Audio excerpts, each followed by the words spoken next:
Alors tout de suite, nous allons retrouver notre reporter qui est avec Cheikh Tidiane Gadio du MPCL, Luy Jotna. Bonjour Monsieur Gadio.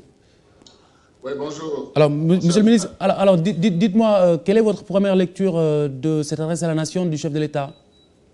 Si vous le permettez, je voudrais d'abord adresser mes vœux au peuple sénégalais, qui est un grand peuple dans la tourmente.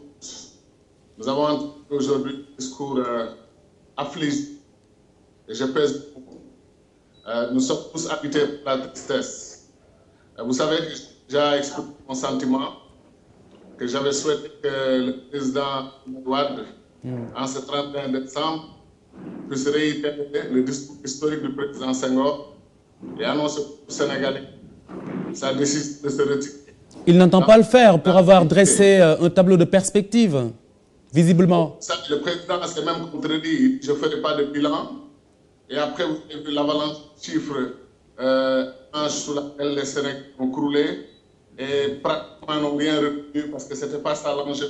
Mais je dois dire que ce discours, ce qu'on a vu ce soir, est une prouesse des techniciens de la RTS, que je ne peux pas d'ailleurs. Je félicite d'avoir tout fait pour extraire un discours. Vous savez très bien que j'ai un bac en télévision. J'étais catastrophé avec ce montage. Et c'est vraiment le style de l'Union soviétique de l'époque. Un masquage des réalités, des faits, par la technique. Nous en sommes profondément tristes pour le pays. Le Sénégal mérite cela, c'était bien. Et quand le président prend un train sans chauffeur, il se lance dans une litanie de promesses pour 2013, 2014, 2015.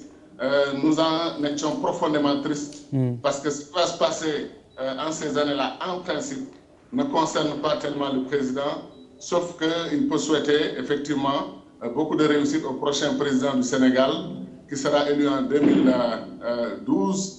Le président n'étant pas concerné par ces élections, nous n'avons pas compris qu'il ait passé autant de temps à expliquer aux Sénégalais ce qu'il va faire lui. Il vient tout de même d'être investi candidat par son propre parti et sa coalition. La coalition. En fait, on a vu la détermination du président Abdoulaye Wade, une ferme détermination à violer la constitution du Sénégal et à promettre aux Sénégalais qu'il ira aux élections par tous les moyens. En réalité, tout le discours, tout le background qui a été donné, qui a été long d'ailleurs, fastidieux.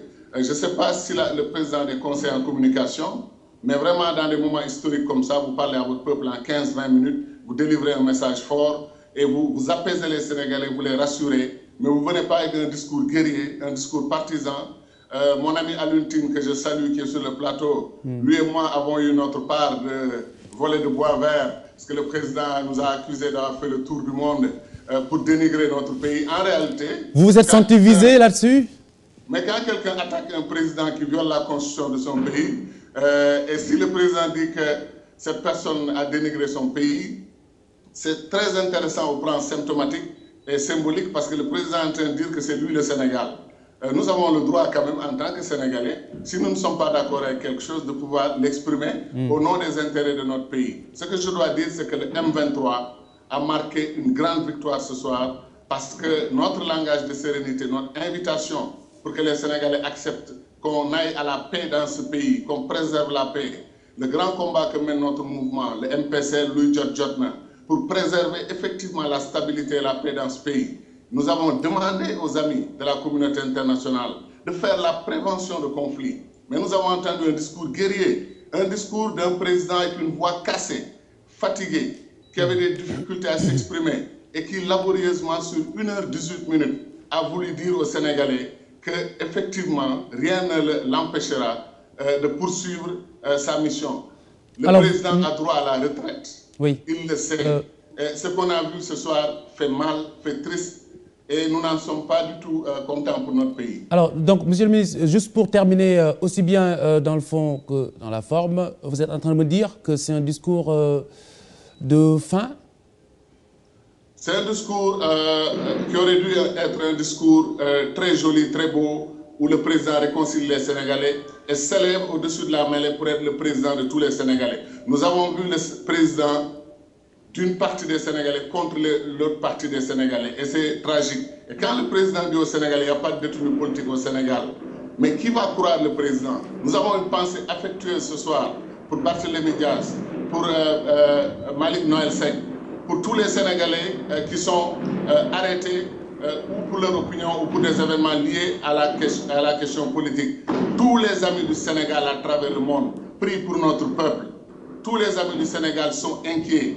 La violence électorale, la violence politique a commencé dans ce pays. Du sang a été versé. C'est une tragédie pour le Sénégal. On attendait le président du Sénégal sur ce terrain. Il nous a décrit le nombre d'écoles qu'il a fait, le nombre de dispensaires, la route Linguère-Matam qu'on attend depuis 1960. Le président est revenu dire aux Sénégalais qu'elle sera bientôt achevée et qu'il va nous faire un train sans chauffeur. Vous vous rendez compte d'une rupture dans la communication entre un président et son peuple?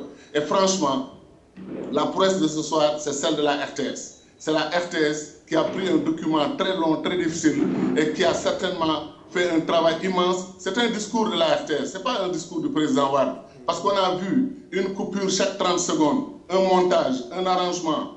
Franchement, le beau peuple et le grand peuple du Sénégal ne méritent pas un tel spectacle. Le président Wade pouvait s'épargner de le faire et vraiment organiser une belle sortie, le faire pour son pays, le faire pour lui-même, pour ce qu'il a représenté dans l'histoire de ce pays, pour le respect qu'il avait conquis pour son pays. Malheureusement, il a choisi la voie des faucons, la voie des guerriers, la voie de ceux qui attaquent leurs compatriotes dans les discours de fin d'année.